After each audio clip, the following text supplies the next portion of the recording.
우리 선지서 이야기, 예언서의 이야기를 쭉 읽어가고 있는데 오늘부터는 이 미가서를 읽게 됩니다. 미가서 1장에서 4장이 오늘 읽게 될 본문입니다.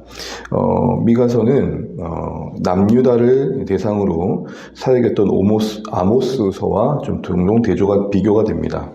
쉽게 말해서 이 북이스라엘 향해서는 아모스서가 있었다면 남유다를 향해서는 미가서가 있다는 겁니다. 시적으로 내용들을 쭉 보면 주로 다루어지는 내용들이 어떤 사회적인 정의와 또 이스라엘 전체 백성들 곳곳에 어떤 하나님의 법으로부터 멀어진 모습들을 다루고 있는데 특별히 우리가 아모스서를 보게 되면은 정의를 물같이 공의를 마르지 않은 물같이 흐르게 할지어다 라는 말씀이 유명하지 않습니까? 미가서도 그런 의미에서 중심이 되는 구절이 하나 있는데 6장 8절 한번 읽어보실까요? 6장 8절입니다. 미가서 6장 8절입니다.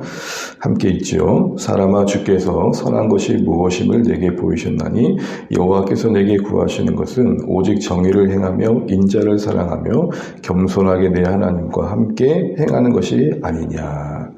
7절 보시면 천천의 수양이나 만만의 강물 같은 기름을 기뻐하실까라고 하면서 진짜 하나님께서 기뻐하는 진정한 예배가 뭐냐. 진짜 원하신 것은 우리가 하나님을 동행하면서 정의와 인자를 베푸는 것이다.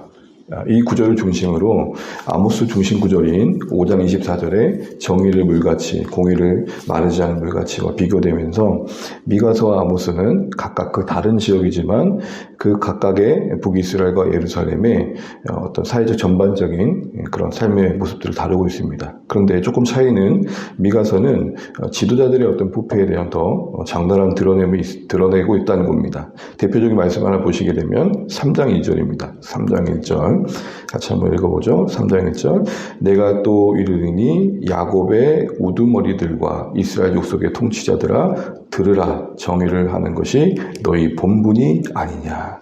우두머리 통치자들이 나오죠. 너희 본분이 아니냐.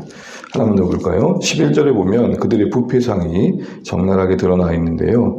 함께 보실까요? 11절 그들의 우두머리들은 뇌물을 위하여 재판하며 그들의 제사장은 삭슬을 위하여 교훈하며 그들의 선지자는 돈을 위하여 점을 치면서도 여호와를 의뢰하여 이르기를 여호와께서 우리 중에 계시지 아니하냐 재앙이 우리에게 임하지 아니하리라 하는도다.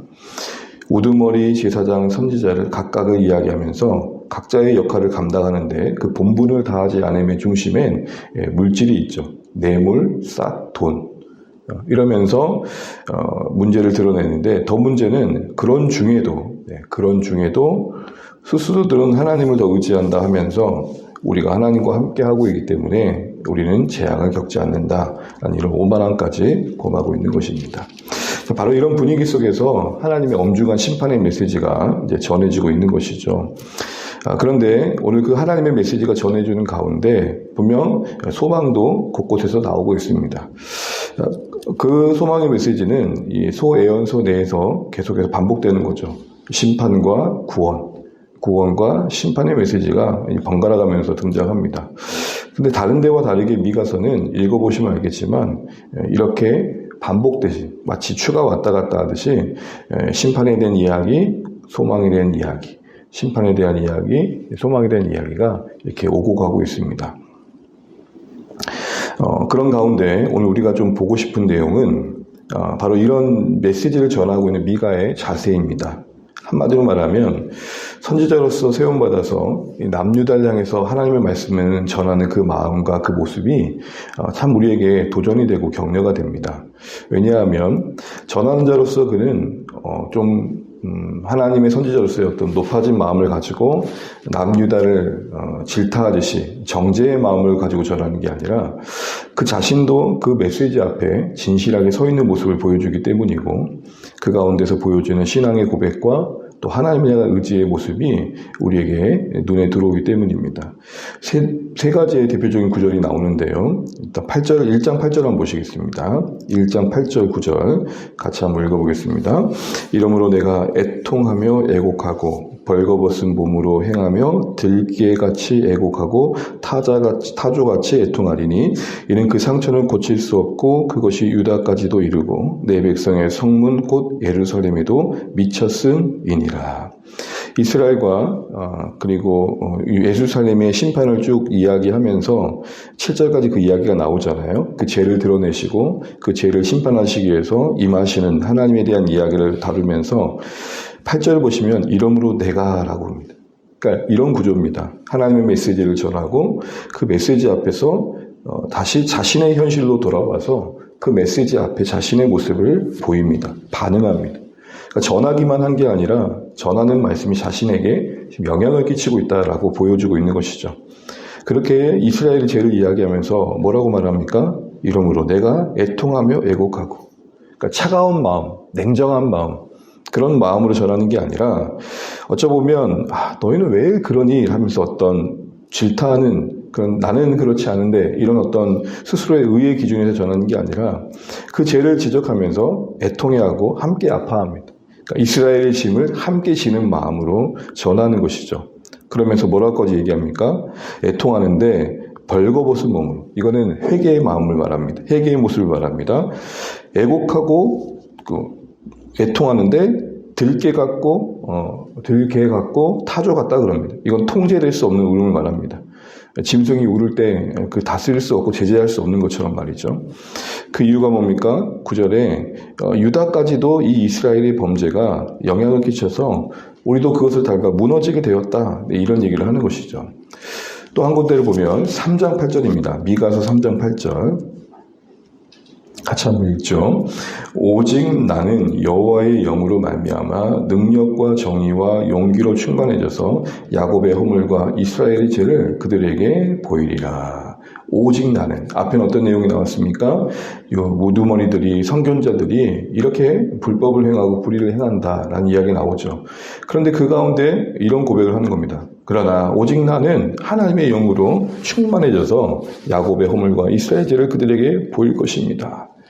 이 무슨 말일까요? 이렇게 이스라엘 백성들의 지도자들이 다 무너지고 있는 이때에 저는 하나님의 영의 도우심을 힘입어서 하나님이 전하는 메시지를 신실하게 전하겠습니다. 이게 고백하고 있는 겁니다. 마지막으로 한 군데만 더 보겠습니다. 7장 7절입니다. 7장 7절 함께 읽죠. 오직 나는 여호와를 우러러보며 나를 구원하시는 하나님을 바라보나니 나의 하나님이 나에게 귀를 기울이시로다. 아멘. 여기도 미가 자신을 드러냈죠. 오직 나는 이런 상황 속에서도 하나님을 또 바라보겠습니다. 하나님께 더 귀 기울이며 가까이 하겠습니다. 바로 위에 보면 이스라엘의 부패한 현실을 드러내는데 7장 2절 잠시 보시면 어떤 현실입니까? 경건한 자가 세상에서 끊어지고, 이 한마디가 그 세대를 모두 말하고 있는 것 같지 않습니까? 그런 무너진 현실 속에서도 낙심하지 않고 하나님을 우러보겠다는 겁니다. 심판의 메시지를 듣다 보면 비관적일 수 있는데 그런 중에도 여전히 이스라엘을 향한 긍휼을 거두시는 하나님을 바라보고 있는 겁니다. 이런 궁금함이 드는 겁니다. 어떻게 미가는 하나님의 이 심판의 엄중함을 전하면서도 그것이 자신에게서는 예외가 되지 않고 있고 자신도 겸손히 엎드리고 있고 또 그 부패한 현실 속에서도 하나님을 힘입어서 자신은 중심을 지키겠다고 고백하고 있고 그 무너지는 현실에서도 하나님을 더 바라보겠다고 하고 있을까? 무엇이 이 미가의 선지자의 마음을 붙들고 있기 때문에 하나님을 더 이 하나님 앞에서의 그 진실함을 보일까, 신실함을 보일까라고 생각할 때 7장 18절에 보게 되면 이런 말이 나옵니다. 주와 같은 신이 어디 있을까? 여러분, 이게 미가의 이름입니다. 미가서의 미가의 이름이 뭐냐면 여호와 같은 신이 어디 있습니까? 무슨 말이죠? 그 이름 그 자체가 메시지가 되고 있는 것은 미가는 지금 엄중한 메시지를 전하면서도 그 자신만은 하나님과의 관계 속에서 분명 깊은 깨달음과 감격이 있던 것입니다. 메시지 전하는 입장에서 이렇게 심판받을 수밖에 없는 이 시대를 향해 또한 더불어 소망을 적은 이 하나님의 그 긍휼의 풍성하심이 그 용서의 그 어떤 남다름이 그에게 감격이 되고 있는 거죠. 주와 같은 신이 어디 있습니까? 정말 주님과 같은 분이 어디 있을까요?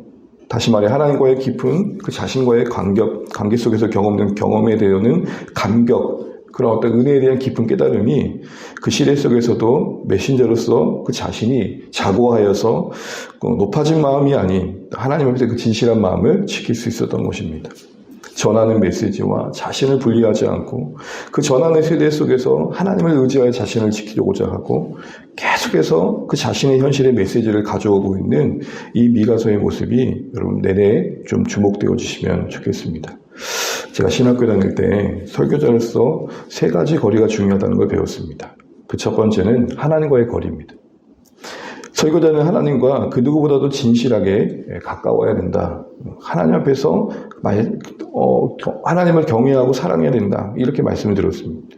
두 번째 거리는 체중과의 거리입니다. 하나님과의 그런 깊은 관계뿐만 아니라 말씀으로 섬기는 성도님과의 관계에도 거리가 있어야 된다. 그 거리가 가까워야 된다. 이 말은 성도님들의 현실을 잘 이해하고 헤아려야 된다. 이런 말이었습니다. 말씀을 전한다는 자가 세상과 현실을 이해하지 못하고 일상을 헤아리지 못하고 전하는 것은 직무유기다. 이런 얘기를 들었습니다. 또 하나 중요한 거리가 있는데 그것은 말씀과 설교자의 거리였습니다. 하나님과 청중과 설교자의 거리가, 말씀과의 거리가 균형을 잡을 때 진실한 사역자가 될 수 있다는 말씀을 들은 적이 있습니다. 오늘 미가서는 하나님의 말씀과 자신의 거리, 하나님과의 그 거리, 회중과의 거리가 균형이 잡힌 사역자입니다. 여러분, 오늘 이 아침에 이 거리감을 한번 생각해 보시면 좋겠습니다. 간혹 신자라는 분들의 이야기 들어보면 이 세상을 향해서 어마어마한 어떤 분별과 어떤 질타를 쏟아내는 분들을 보게 됩니다.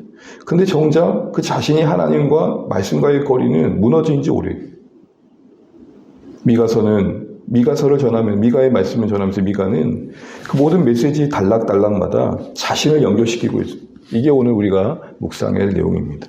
바라고 원하는 것은 우리의 삶이, 또 우리의 신앙이 오늘 이 말씀처럼 들려지는 말씀, 전하는 말씀만 있는 게 아니라 그게 내게도 들려지고 내 삶을 또 관여하고 간섭하고 그 말씀과의 거리가 더욱더 가까워지셔서 하나님의 앞에서 또 신실하고 진실한 우리 삶이 되시면 좋겠습니다.